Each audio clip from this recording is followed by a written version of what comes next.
은총이 가득하신 마리아님 기뻐하소서. 주님께서 함께 계시니 여인 중에 복되시며 태중의 아들 예수님 또한 복되시나이다.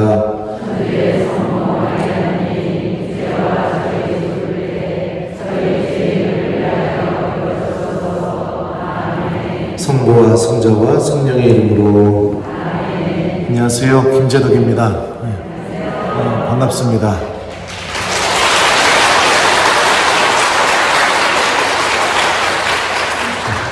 충남 천안에서 여기까지 오는데 뒤지는 줄 알았습니다. 5시에 출발했는데 10분 전에 도착했어요. 배도 고파 죽겠고, 그리고 허리도 아파 죽겠고, 죽겠습니다.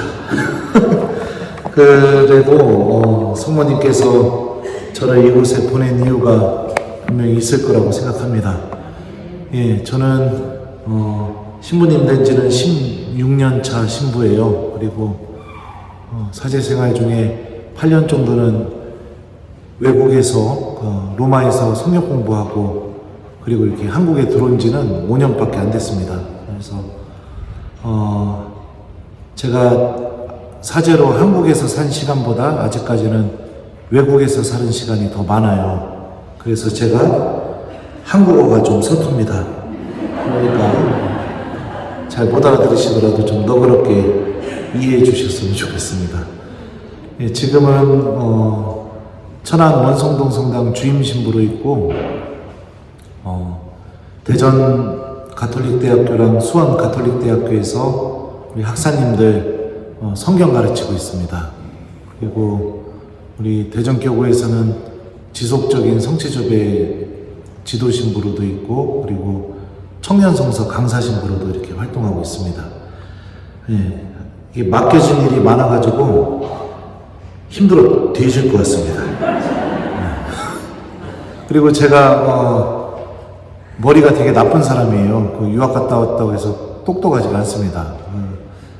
IQ가 제가 92입니다. 근데 오늘 이 화면으로 좀 이렇게 강의 내용을 좀 보여주려고 USB에다가 다 정리해서 넣어놓고선 제가 뭐 했냐면, 오늘 오후 2시에 장례미사가 있어서 본당에서 장례미사하고, 4시에 후배 신부님들이 한 달에 한 번씩 저한테 성경 배우는 날이거든요. 그래서 신부님들 또 우르르 오셔가지고 성경 가르쳐주고, 끝나자마자 이제 5시에 출발해야 되는데 정신없이 출발하다 보니까 그걸 컴퓨터에 꽂아놓고 놓고 하시오.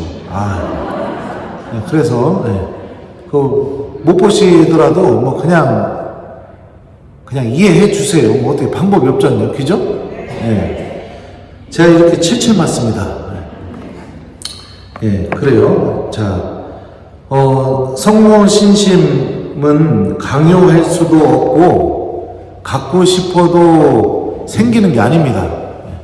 그리고 이걸 뭐 억지로 뭐 이렇게 찾으라고, 성모 신심을 소유하라고 얘기할 수도 없는 거예요. 왜냐면은 성모 신심의 가장 핵심은 뭐냐면, 핵심이 아니라 왜 그러냐면 우리가 성모님이 믿음의 대상이 아니기 때문입니다. 여러분들 이거는 정확하게 알고 계셔야 돼요.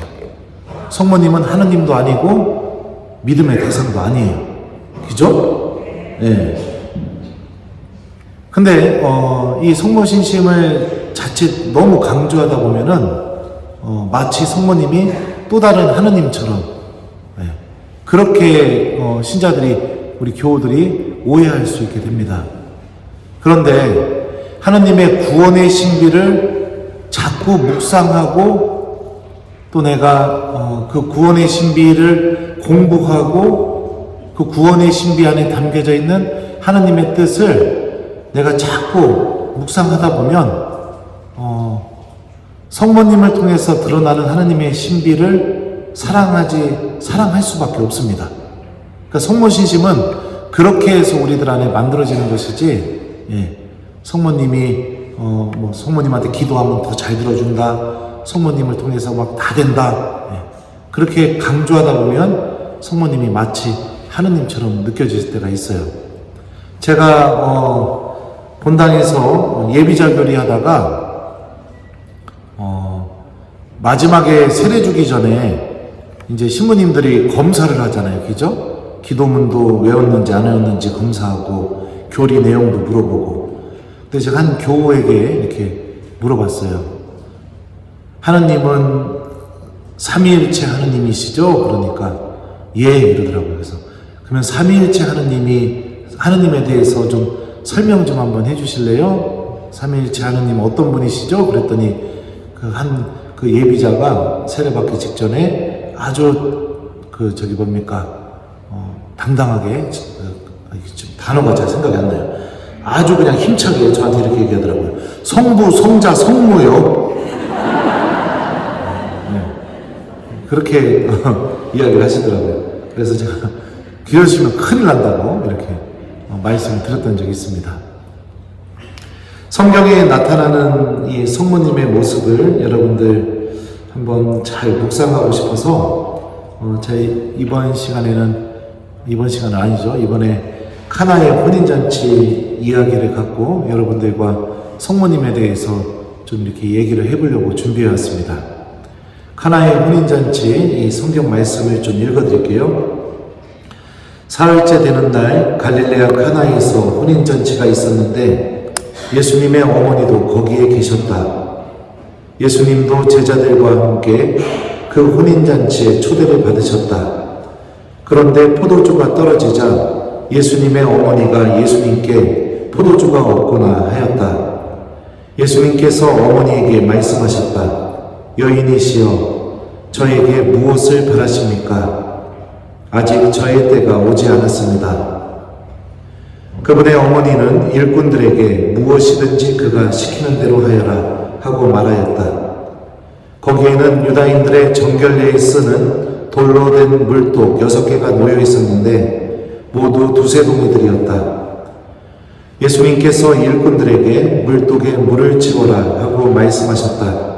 그들이 물독마다 가득 채우자 예수님께서 그들에게 다시 이제는 그것을 퍼서 과방장에게 날로다 주어라 하셨다. 그들은 곧 그것을 날라갔다.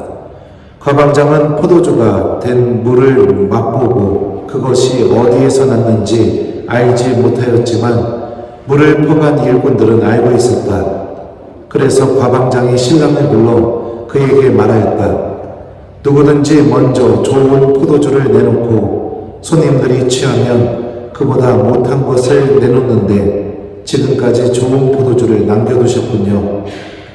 이렇게 예수님께서는 처음으로 갈릴레아 카나에서 표징을 일으키시어 당신의 영광을 드러내셨다. 그리하여 제자들은 예수님을 믿게 되었다. 그 뒤에 예수님께서는 어머니와 형제들과 제자들과 함께 카파르나움으로 내려가셨다. 그러나 그곳에 여러 날 머무르지는 않으셨다. 요한복음 2장 1절부터 12절의 말씀입니다. 예수님께서 첫 번째로 일으키신 기적이기도 하죠. 여기서 우리가 성모님의 모습을 좀 생각해 볼 수 있습니다. 포도주가 떨어졌어요. 그죠? 근데 그 누구도 성모님한테 포도주가 떨어졌으니 예수님께 이야기해서 기적을 일으켜달라고 부탁한 적이 아무도 없습니다.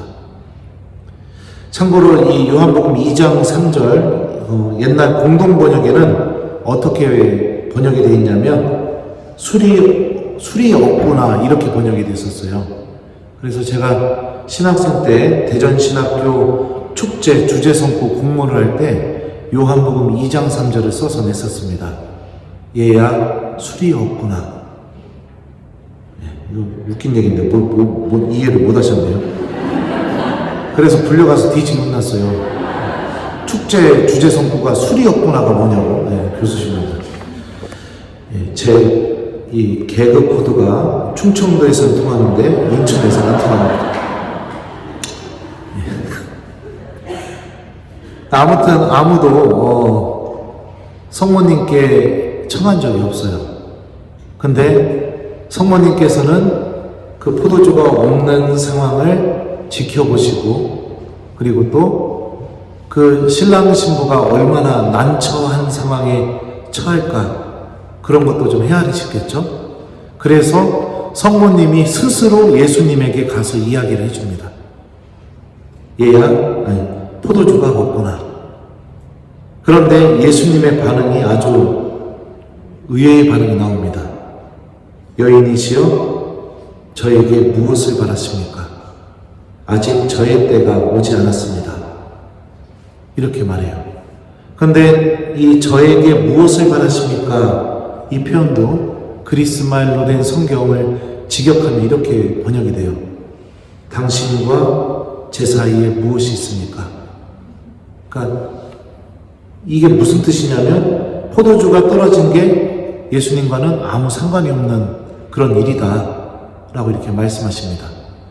그리고 아직 당신의 때가 오지 않았다. 그러니까 당신이 드러나시는 때, 당신이 영광받는 때, 그런 순간이 아직 찾아오지 않았다.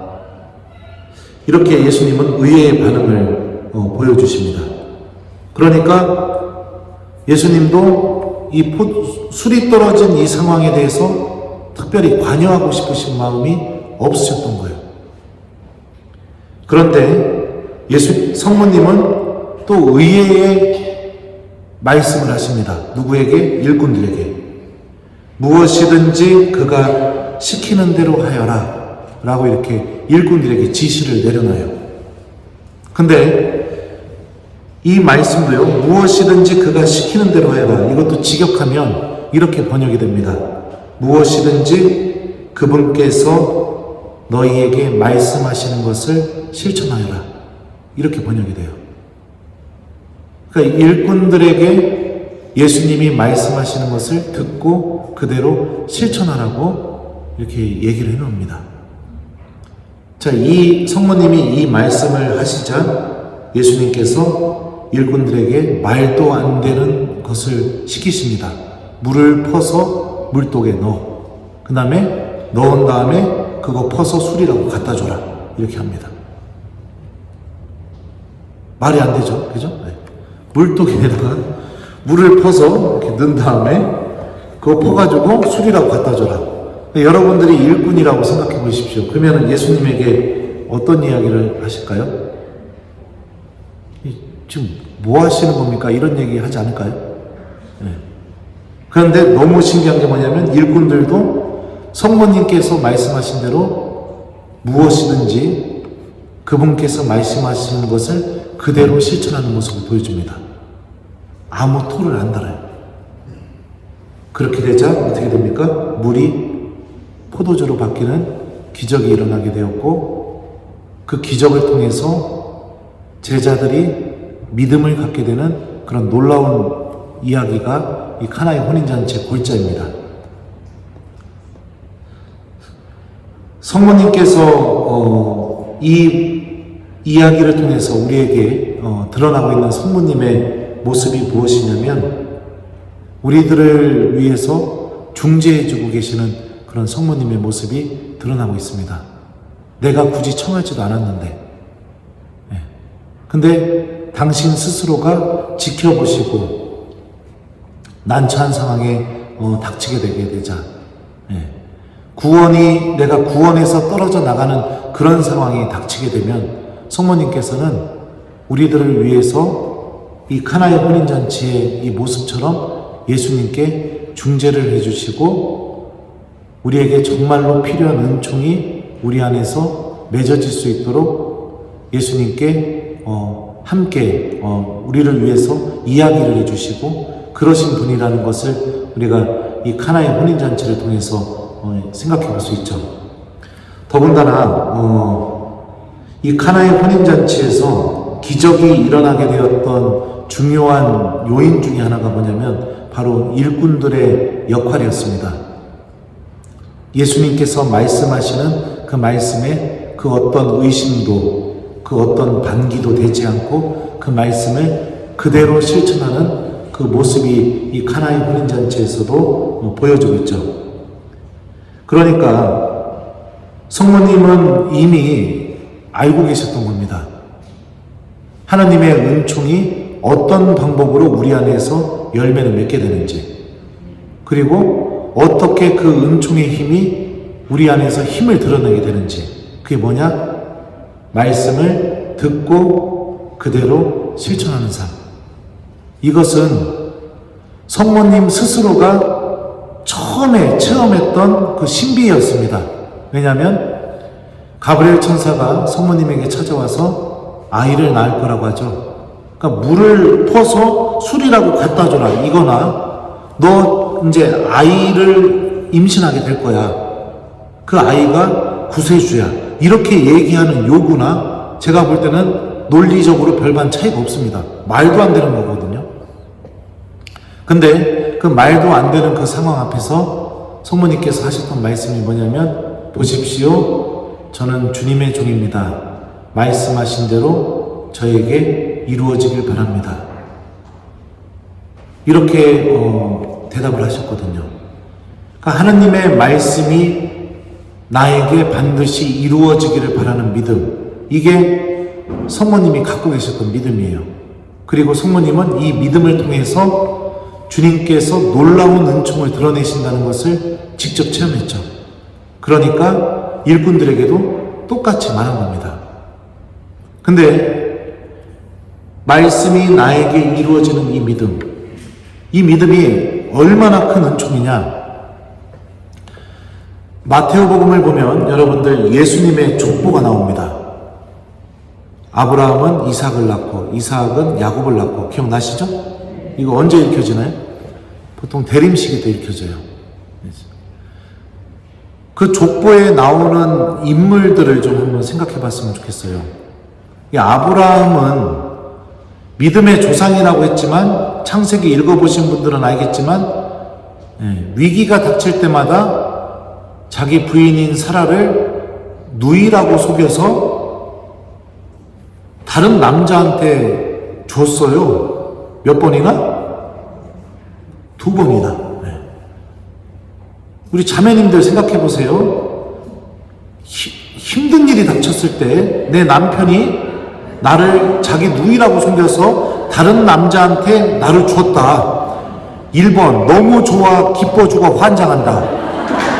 2번, 남편에 대한 배신감 때문에 너무 상처받는다. 몇 번이에요? 뻥치시네.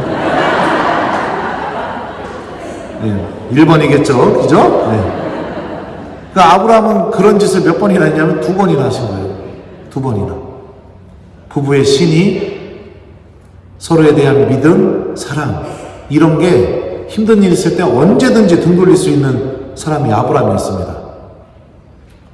거기 또 보면은 유다는 타마르에게서 아들 2을 낳습니다. 근데 타마르는 유다의 며느리예요. 그 시아버지가 며느리에게서 자기 아들을 낳습니다. 말이 안 되죠. 그 라합은, 거기에 나오는 라합은 예리코의 참녀고, 다윗은 우리아의 아내에게서 솔로몬을 낳습니다. 그렇죠? 솔로몬은 지혜로운 왕일지 모르겠지만 열왕기 읽어보신 분들은 다 아셔요. 막판에 어떻게 됐죠? 이방 여인들한테 빠져가지고 우상 숭배는 다 하게 되죠. 그러면서 나라가 반으로 분단되게 되는데 결정적인 역할을 했던 사람이 솔로몬입니다. 거기 또 나오는 솔로몬 이후에 언급되는 왕들은요, 하나님한테 믿음 한번 제대로 드린 왕이 거의 없습니다. 다 강대국에 붙고, 예언자가 찾아가서 하나님 믿으라고 해도 다 무시해버리고, 바알 숭배하고, 막 이런 일들이 막 벌어집니다. 이게 바로 예수님의 족보입니다. 죄로 가득 찬 역사, 그리고 죄로 물든 역사, 악에 젖어버린 것처럼 보이는 역사. 근데 그 역사의 끝에 누가 계시느냐? 성모님이 계셔요. 그리고 그 성모님의 믿음이 뭐냐? 보십시오, 저는 주님의 종입니다. 말씀하신 대로 저에게 이루어지길 바랍니다. 그 믿음을 보이는 사람 한 명이 있게 되자마자 그 죄로만 흘렀던 역사의 끝이 누구를 향하게 되느냐? 예수 그리스도를 향하는 역사로 바뀌게 됩니다. 그러니까 성모님 스스로가 이 신비를 완전히 체험한 거예요. 말씀이 나에게 이루어진다는 믿음을 갖게 될 때 하느님께서 어떤 은총을 베풀어 주시는지, 하느님의 구원이 시작된다는 것을, 그리고 그 구원이 열매를 맺는다는 것을 성모님 스스로가 체험한 거죠. 그것을 일꾼들에게 그대로 시킵니다. 얘기해 준 거예요. 알려준 거예요. 그 체험을 할 수 있도록. 그래서 일꾼들도 어떻게 되느냐? 성모님과 똑같은 믿음을 보여줍니다. 물을 퍼서 독에다 부었다가 그 독에 부어뒀던 물을 퍼가지고 술이라고 갖다 주라고 하는 말도 안 되는 요구에 그대로 말씀에 순명하는 모습을 보여주게 되죠. 근데 그 말씀에 순명하는 그 성모님의 그 믿음의 모습을 그대로 따라하게 되자 어떤 일이 벌어지냐? 기적이 일어나게 되고 예수님께서 처음으로 당신의 영광을 드러내시게 되는 그런 일들이 벌어지게 됩니다. 그리고 그 모습을 지켜본 제자들은 예수님을 믿는 사람으로 바뀌게 되죠. 이 신비가 나에게도 그대로 주어지게 됩니다. 누구를 통해서요? 성모님을 통해서. 그러니까 성모님에 대한 신심을 키워나가면 키워나갈수록 우리 안에서 어떤 열매가 자라느냐? 하나님 말씀이 나에게 이루어진다는 믿음이 내 안에서 계속해서 커져나가는 그 은총으로 넘어가게 되는 겁니다. 그렇기 때문에 우리가 성모신심을 가져야 된다라는 그 이유를 이 카나의 혼인잔치 이야기를 통해서 우리가 알 수가 있는 거죠. 오늘날 많은 신앙인들은 믿음의 본질을 잃어버리고 살아가고 있어요. 여러분들 하느님 왜 믿으세요? 1번 내가 부유해지기 위해서, 2번 자녀들도 다 잘되고 나도 건강하게 행복하게 살기 위해서, 3번 영원한 생명을 얻기 위해서. 몇 번입니까? 진짜요? 네, 그럼 다행입니다. 근데 많은 신앙인들이 영원한 생명에 대해서 관심조차 없습니다. 본인이 기도하는 내용을 보면은 본인이 믿음을 통해서 무엇을 얻기를 원하는지를 잘 알 수 있거든요. 영원한 생명을 얻기 위해서 하느님께 은총을 청하는 기도를 하는 신앙인이 거의 없어요. 기도의 내용이 뭘까요? 다 돈 달라는 기도,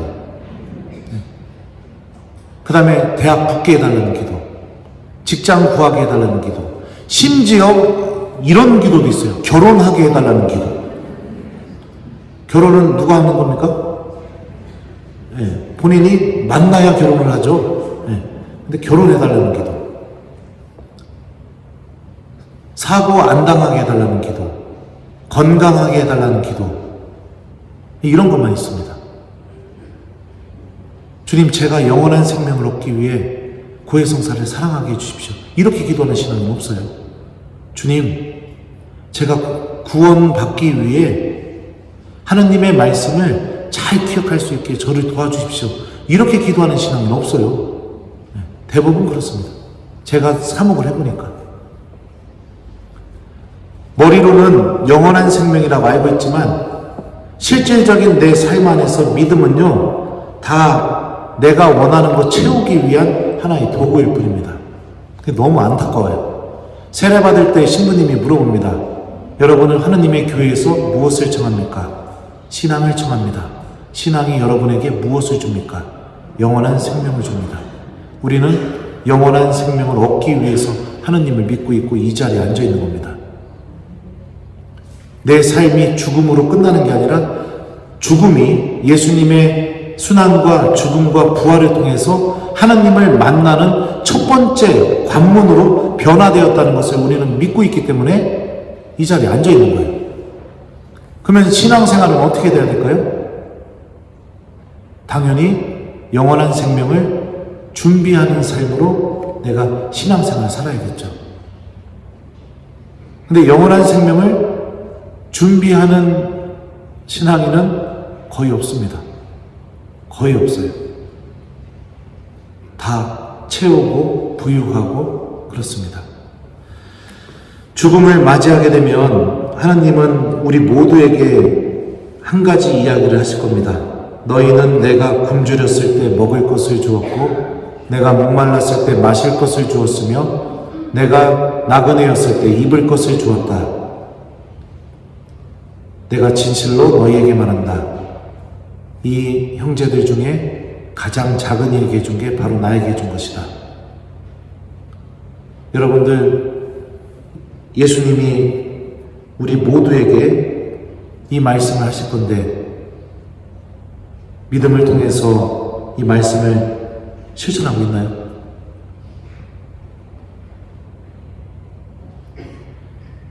예수님이 너 얼마나 사랑하다 왔니? 이렇게 물어볼 텐데 준비하고 있습니까? 여러분들의 믿음이 여러분들이 소유한 것을 여러분들이 구원받는데 사용하게 지금 만들고 있습니까? 만약에 그러지 못하고 있다면 신앙의 본질을 잃어버린 겁니다. 왜 그런 일이 일어날까요? 왜 그런 일이 일어날까요? 하느님과 함께 있으면서도, 하느님을 믿고 있으면서도 왜 그런 일이 일어날까요? 그런 일이 일어나는 명확한 원인은 하느님 말씀과 아무 상관없이 살고 있기 때문입니다. 하느님 말씀이 여러분들을 하나님께서 원하시는 길로 걸어나가게 인도해주는 힘을 갖고 있는데요. 그 힘이 내 믿음 안에서 사라져버렸기 때문이에요. 전혀 말씀과 상관없이 살아가고 있죠. 미사 끝나고 하느님 말씀 기억하고 나가는 신앙인들요, 거의 없습니다. 그래서 저는 우리 본당에서 미사 끝나고 나가는 모든 교우에게 성전문 앞에서 딱 한 군데로만 나갈 수 있게 해놓고 나오는 모든 교우들 손잡으면서 물어봅니다. 자매님, 오늘 복음 말씀 뭡니까?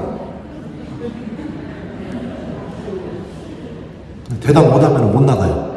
가서 다시 읽고 와야 돼요. 그러니까 하나님 말씀과 아무 상관없는 삶. 나의 오늘 하루가 하나님 말씀을 기억하지 않아도 전혀 문제가 없다고 그렇게 생각하는 삶. 그 삶이 내 안에 깊이 뿌리 내려 있기 때문에, 그렇기 때문에 내 삶이 구원도 바라보지 못하고 나의 신앙생활을 통해서 내가 하나님께서 주시는 영원한 생명을 얻기 위한 삶도 살지도 못하고 있고, 나의 믿음은 다 내가 부유해지고 건강해지고 내 욕심 채우고 내가 원하는 조건들 다 소유하기 위한 그런 수단으로 사용하고 있는 겁니다. 하와가요, 뱀과 대화를 합니다. 기억나시죠? 예. 뱀과 대화를 하는데 뱀이 물어봐요. 야, 하느님이 동산에 있는 모든 나무 열매 먹지 말라고 했지.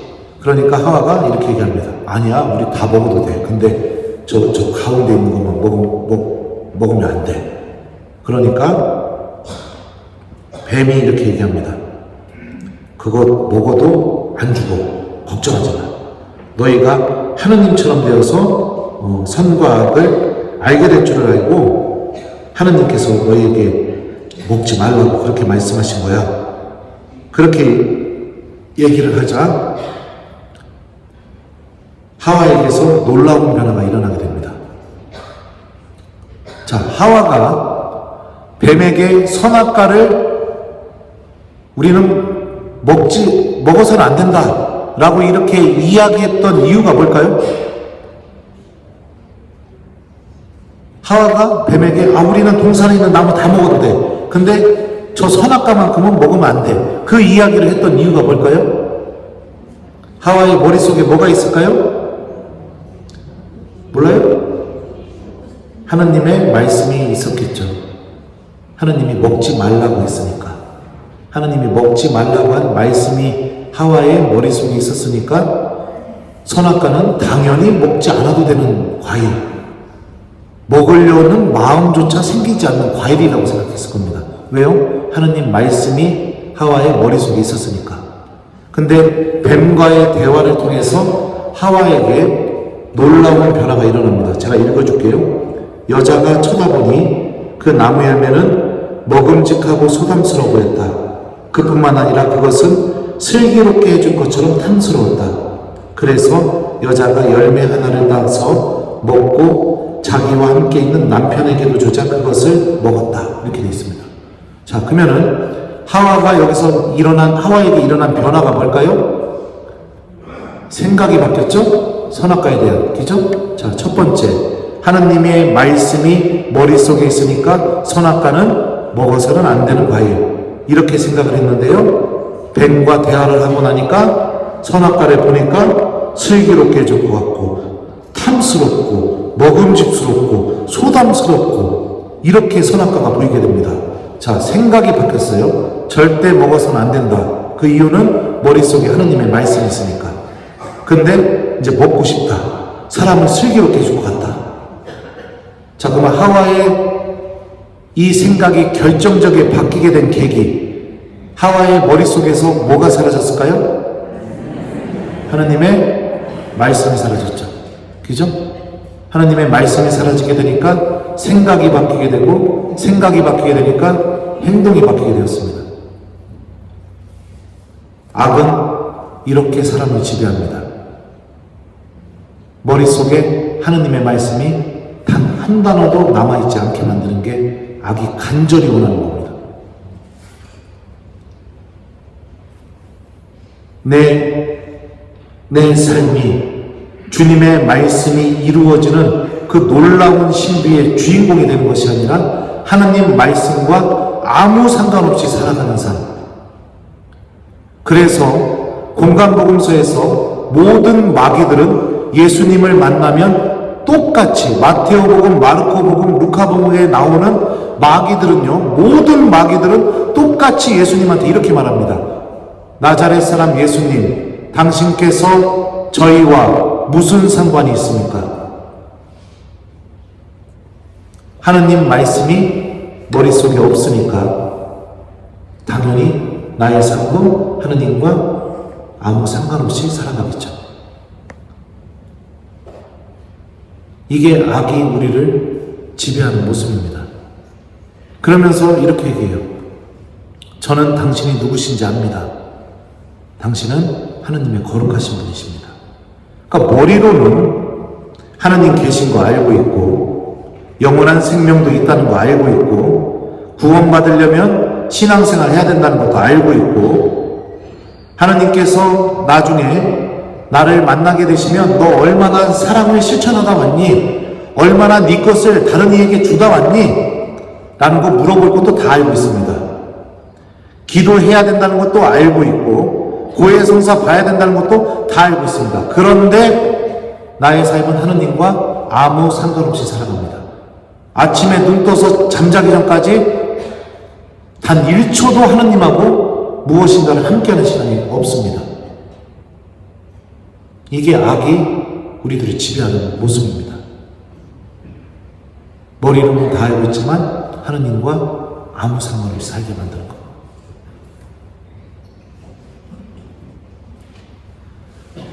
성모신심이 왜 중요하냐면 바로 이 악의 지배, 나도 이미 지배당하고 있다는 사실을 인지하지도 못하고 있으면서 하나님과 아무 상관없이 살아가고 있는 이 악의 지배에서 내가 돌아서게 만드는 게 바로 성모신심이 갖고 있는 힘입니다.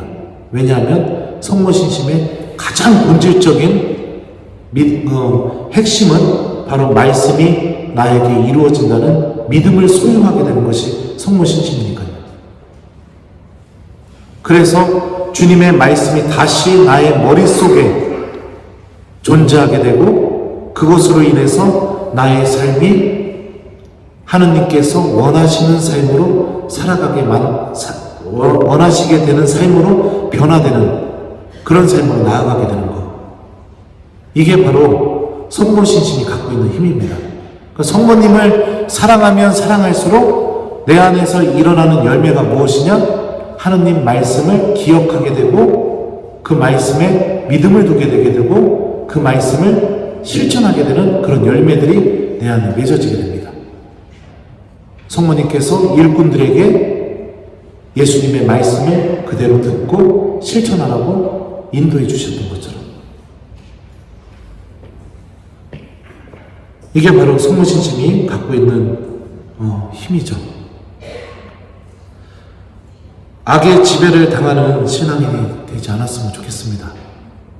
굉장히 많은 사람들이 이 악의 지배를 당하고 있습니다. 악은요, 우리 하느님에 대한 알을 절대 건들지 않아요. 왜냐하면 그건 진리니까. 그건 부정할 수 없는 진리니까. 대신에 악은 무엇을 건드리냐? 내 생각을 건드립니다. 내 생각을 지배해요. 이 안에 하느님 말씀이 단 한 단어도 없게 만들어버립니다. 그래서 나의 삶이 하느님과 아무 상관없이 살아가게 그렇게 만듭니다. 그래서 어떡합니까? 미사 오고 나서 하느님 말씀 듣고 집에 딱 돌아가는 순간 하느님과 아무 상관없습니다. 복음 말씀이 나를 통해서 이루어지는 거요? 네, 상상도 안 하고 꿈도 못 꿉니다. 그거는. 네, 그렇게 됩니다. 말씀이 이루어지는 그 신비와 기쁨, 네, 하느님의 말씀이 이루어짐으로 인해서 거기에서 드러나는 예수님의 영광, 그 말씀이 이루어지는 그 신비를 통해서 내 안에서 형성되는 믿음, 전혀 상관없이 그렇게 살아가게 만듭니다.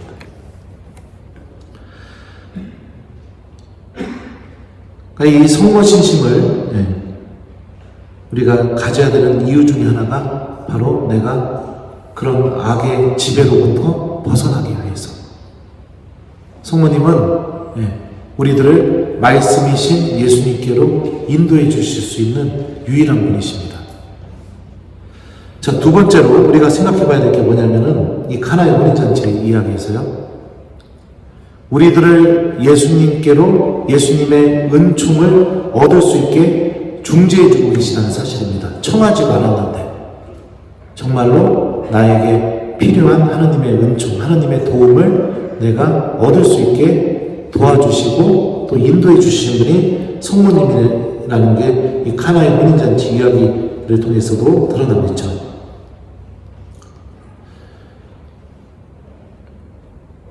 예수님의 십자가 아래에서 예수님께서는 요한 사도에게, 성모님에게 이렇게 말씀하십니다. 여인이시여, 이 사람이 어머니의 아들입니다. 그리고 요한 사도에게 이렇게 말하죠. 이분이 내 어머니시다. 이러면서 성모님을 요한 사도에게 맡기십니다. 그러면서 요한 사도에게 뭐라고 얘기했냐면요, 이분이 내 어머니시다 이렇게 얘기해요. 그러니까 지금부터 너의 어머니가 바로 이분이시야. 어머니로 모셔라. 이렇게 얘기합니다. 요한 사도의 어머니가 되었다는 것은 성모님이 사도들의 모우가 되셨다는 것을 의미합니다. 사도들의 어머니. 사도들의 어머니가 되셨다는 것은 무엇을 의미하느냐? 성모님이 교회의 어머니가 되셨다는 것을 의미해요. 그러니까 예수님께서는 당신의 교회를 성모님께 맡기신 겁니다. 어머니, 그 어머니이신 성모님께요. 이게 어떤 의미일까? 이게 우리 교우들에게 좀 더 잘 와닿을 수 있는 방법이 뭘까? 고민을 하다가 제 엄마 얘기를 좀 해주면 좀 와닿지 않을까 그런 생각이 좀 들었습니다. 그래서 제 어머니는 국민학교 중퇴하셨어요. 그래서 글도 잘 모르십니다. 그리고 어머니가 가장 두려워하셨던 게 뭐냐면 관공서 가시는 거. 왜냐면 그거 서류 작성하셔야 되니까. 또 사인하셔야 되니까. 그게 제일 두려우셨어요. 그래서 저 국민학교 때 관공서 가시게 되면 항상 저를 데리고 가셨습니다. 그래서 거기 그 서류를 저한테 주면서 읽으라고, 큰 소리로. 제가 읽었어요. 그렇게 하면서 이렇게 일을 보셨었습니다. 어머니 소원이 뭐였냐면, 저하고 동생이 복사 쓸 때 아버지가 1독사하고 어머니가 2독사하는 게 저희 어머니 소원이었어요. 그래서 학교 갔다 왔는데 어느 날 옛날에 여러분들 카세트 테이프 넣어가지고 이렇게 녹음도 되고 양쪽에 카세트 테이프 들어가는 거 기억나세요? 네. 그거를 딱 제 앞에 놓으시더니 매일 미사 책을 주고 읽으라고 그러시더라고요. 지금 와서 생각해보니까 다음 달 매일 미사 책 주일 2독서를 저한테 읽으라고 했던 거예요. 그걸 녹음을 하신 겁니다. 그리고 나서 장사하시면서 그걸 매일 들으셨어요. 제가 녹음해놓은 걸. 그리고 나서 어느 날 저하고 동생이 복사 쓰는데 그날 또 아버지가 1독서 하시는데 어머니가 2독서로 올라오신 겁니다. 저는 그 모습을 보면서 깜짝 놀랐어요. 엄마가 글을 모른다는 걸 제가 알고 있으니까. 어머니는 외우신 거예요. 그거를 한 달 동안 외우셔서 딱 여기 독서대에 올라오셔서 사도 바오로가 여기까지만 이야기하시고 더 이상 얘기를 못 하셨습니다. 교주미사 중에. 이렇게 하셨어요. 사도 바오로가 사도 바오로가 이러다가 울어버리셨어요. 그래서 본당 신부님이 어머니한테 가서 괜찮다고 내려가시라고, 그리고 다른 자매님이 올라오셔서 독서를 읽으셨죠.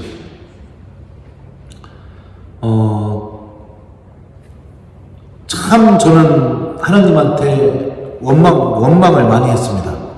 왜 나한테는 이런 원망을 주셨을까? 제가 국민학교 때 너무 부러웠던 게 뭐냐면 친구들이 엄마가 숙제 도와줬다, 이 말이 너무 부러웠어요. 저희 엄마는 저한테 숙제를 도와준 적이 한 번도 없어요. 왜냐면 글을 모르시니까. 다 제가 혼자 했어야 됐었습니다.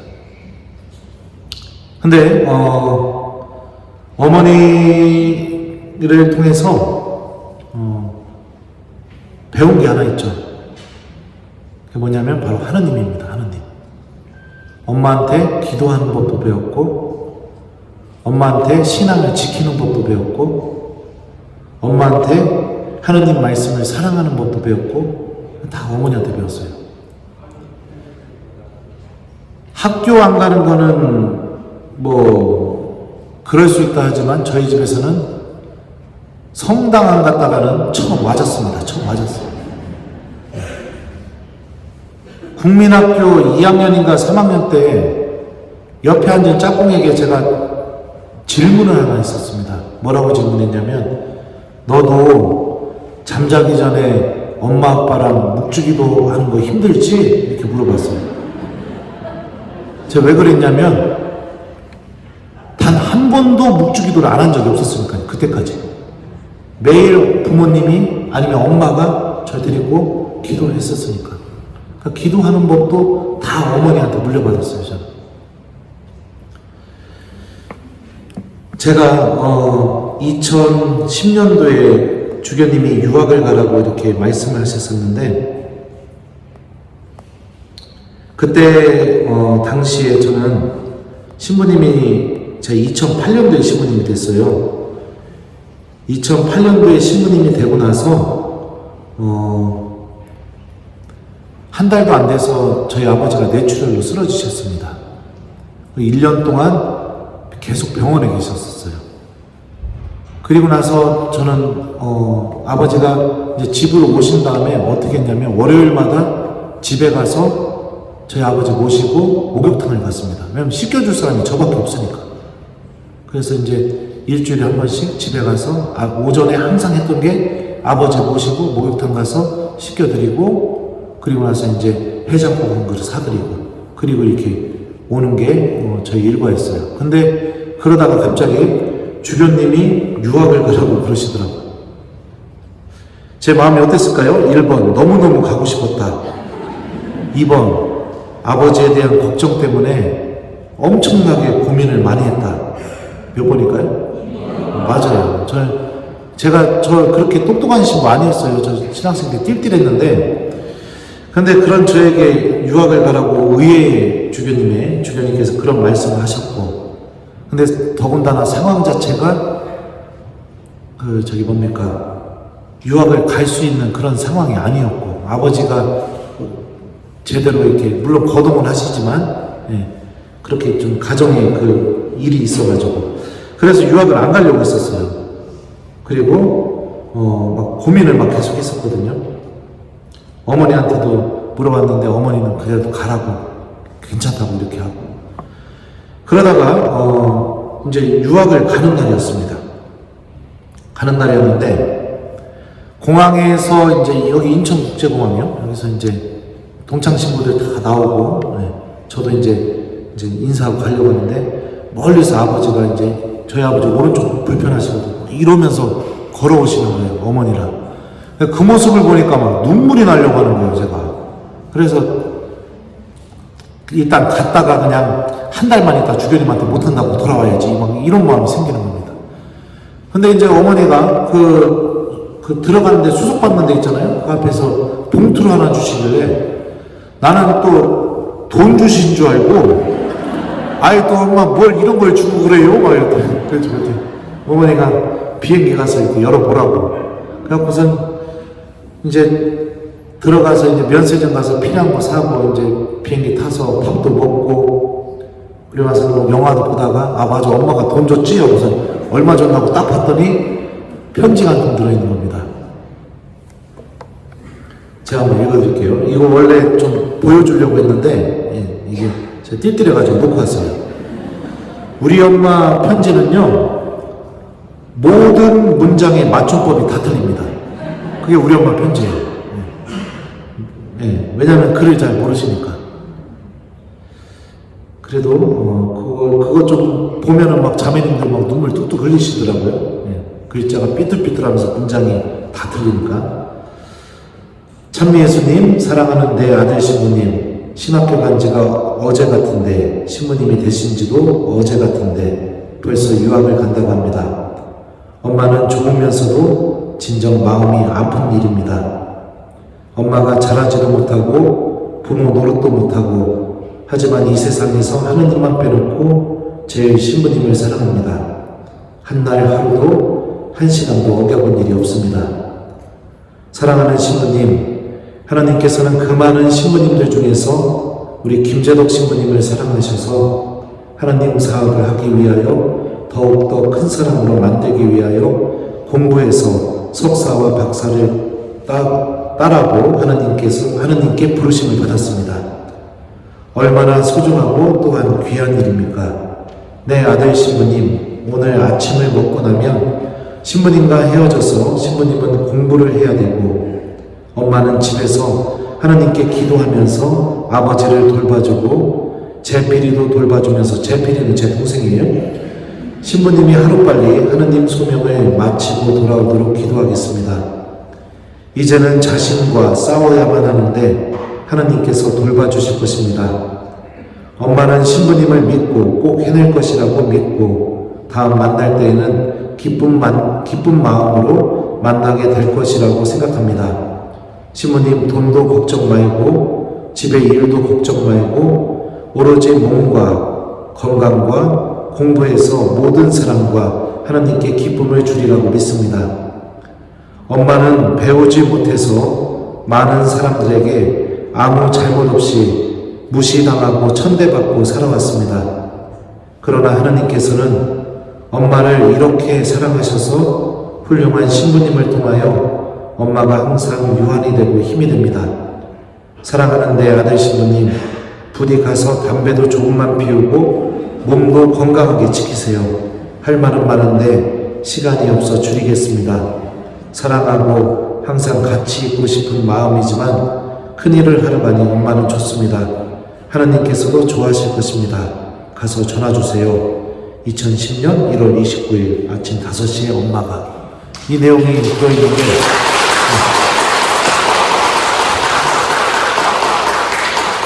저는 이 편지를 보고 엉엉 울었습니다. 비행기 안에서. 그리고 이 편지 때문에 공부 다 마치고 돌아왔어요. 힘들고 어려울 때마다, 집에 돌아가고 싶을 때마다, 포기하고 싶을 때마다 이 편지 한번 읽으면 제가 힘들다는 생각을 할 수가 없었습니다. 다시 일어나서 공부하게 되고, 다시 일어나서 하나님께서 저에게 주신 그 소명을 제가 완수하게 해줬죠.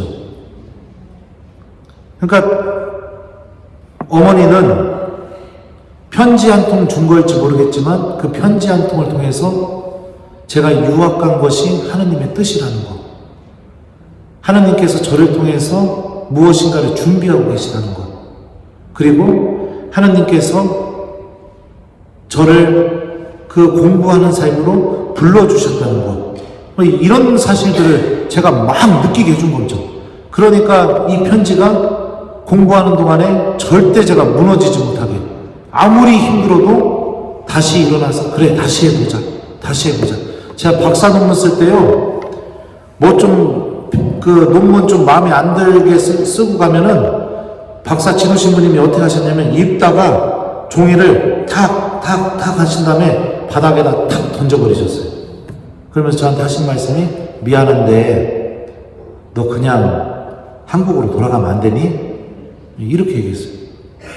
자존심 상하죠. 왜냐하면 저보다 나이가 1살인가 2살밖에 안 많아 보였거든요. 오늘 드는 생각이 그냥 1-2살밖에 차이 안 나는 것 같은데 확 그냥 이런 생각 들어도 자존심 상하지만, 그래도 그 바닥에 떨어진 종이 다 주워가 쪼그리고 앉아 주워서 들고서 교수님 다시 써보겠습니다.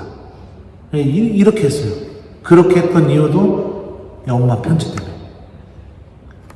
하나님의 뜻이 제 안에서 온전히 이루어질 수 있도록 어머니의 편지가 저에게 힘을 불어넣어주게 되고 하나님을 바라보게 해주고 그렇게 해줬죠. 세상에 엄마도 아들에게 이렇게 해주는데, 교회의 어머니이신 성모님, 그리고 또 우리들의 어머니이신 성모님도 이것보다 더 큰 은총으로 우리들을 초대해 주겠죠. 그러니까 우리를 예수님과 만날 수 있게, 그리고 우리 안에서 하나님의 뜻이 이루어질 수 있게, 하나님께서 내 안에서 이루시고자 하는 당신의 뜻이 반드시 이루어질 수 있게 성모님께서 우리들을 위해서 중재해 주고 계시고 힘을 불어넣어 주고 계시고 하나님을 바라볼 수 있게 만들어 주시고, 성모신심을 소유하게 되면 이런 은총들이 내 안에 쏟아지게 됩니다. 이 카나의 혼인잔치를 통해서 우리가 이 성모님의 역할에 대해서 생각해 볼 수 있죠. 그러니 우리 교회 여러분들, 제가 처음에 강의를 시작할 때 그랬죠. 성모신심은 뭐 의무도 아니고 강요해서 생기는 것도 아니고 그렇다고요. 하지만 예수님의 신비를 묵상하면 묵상할수록 성경 안에 드러나는 그 예수님을 통해 이루어지는 그 구원의 신비를 묵상하면 묵상할수록 성모신심은 내가 소유할 수밖에 없는 그런 신심이라는 것을 제가 처음에 강의 시작하면서 여러분들에게 말씀드렸는데요. 성경 안에서 고백되고 있는 예수님의 신비를 여러분들이 진지하게 한 번만이라도 묵상하시면 성모님께 당연히 도움을 청할 수밖에 없는 그런 신앙인이 될 수밖에 없습니다. 하여튼 그렇습니다. 그래서 성모신심은 여러분들 예수님의 구원의 신비를 묵상하면 묵상할수록 내가 자꾸만 성모님께 기도할 수밖에 없게 돼서, 그래서 자연스럽게 얻어지는 신심이 성모신심입니다. 내가 성모신심이 없다, 이것은 무엇이냐? 여러분들 성경에 나오는 예수님의 구원의 신비를 내가 진지하게 묵상해보지 않기 때문입니다. 그냥 미사 와서 성체 모시고 뭐 그냥 봉사하고 그냥 신앙생활이 그게 전부인 거예요. 말씀을 묵상하고 내가 말씀을 기억하고 그 말씀을 실천하면서 살아가는 그런 삶이 내 안에 전혀 없기 때문에 성모신심이 생기지 않는 겁니다. 성모신심이 없는 길은 너무나 외롭습니다. 그리고 악의 지배를 당하기도 너무나 쉬워요. 그리고 하나님 말씀이 갖고 있는 힘을 체험하기도 너무나 어렵습니다. 하지만 성모신심을 소유하게 되면 하나님의 말씀이 얼마나 놀라운 힘을 지니는지를 체험하게 됩니다. 또 내 영혼이 내가 굳이 청하지도 않았지만 그런 나를 위해서 하나님의 뜻이 무엇인지를 알려주시는 그 성모님이 나와 함께 계시게 됩니다. 물론 성모신심이 없는 사람들에게도 성모님은 항상 함께 계시죠. 하지만 그런 성모님의 중재를 내가 깊이 체험하면서 하나님께서 인도하시는 은총의 길로 나아가기가 너무나 쉽습니다. 어떤 것을 선택하고 싶으세요? 여러분들이 한번 곰곰이 생각해 보셨으면 좋겠습니다. 예, 이제 약속한 시간이 다 되었어요. 그래서 이 카나의 혼인잔치를 통해서 드러나는 성모님의 모습, 구세사 안에서의 성모님의 역할 한번 여러분들 말씀드렸는데요. 오늘 집에 가셔서 주무시기 전에 요한복음 2장이니까 한번 천천히 이 카나의 혼인잔치 이야기를 한번 읽어보셨으면 좋겠습니다. 그리고 성모님께도 한번 도움을 청하는 기도를 해보셨으면 좋겠어요. 성모님, 저도 당신을 사랑할 수 있게 해주십시오. 성모님, 저도 당신께서 소유하셨던 그 믿음을 저도 소유할 수 있게 해주십시오. 성모님, 저도 당신께서 예수님께로 저를 인도하시는 그 길에 모든 것을 맡길 수 있는 그런 믿음을 가질 수 있게 해주십시오. 이렇게 청하면서 오늘 하루를 마무리해 보셨으면 좋겠어요. 자, 그러면은 마침 기도하겠습니다. 성부와 성자와 성령의 이름으로 주님께서 여러분과 함께 전능하신 천주 성부와 성자와 성령께서는 여기 있는 저희 모두에게 강복하소서. 성부와 성자와 성령의 이름으로 아멘. 부족한 강의 이루어주셔서 감사합니다.